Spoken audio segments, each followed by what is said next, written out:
বয়স বাড়লে তুমি আরো শান্ত হয়ে যাবে। অযথা কারোর ওপরে রাগ করে তোমার পুরো দিনটা তুমি নষ্টই করবে না।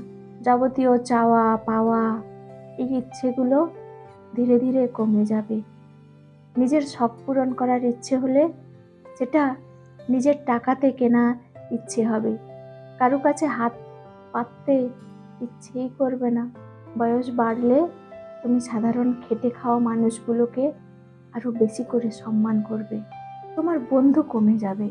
অযথা ভিড় তোমার ভালো লাগবে না। যার সঙ্গ তোমার ভালো লাগে তুমি তাকেই তোমার জীবনের অংশ বানাবে। আর তোমার পেছনে সমালোচনা করা মানুষগুলোকে তুমি তোমার জীবন থেকে বাদ দিয়ে দেবে। তোমার ক্ষতি চাইছে এমন মানুষগুলোকে তুমি ক্ষমা করে দিতে তখন শিখেই যাবে।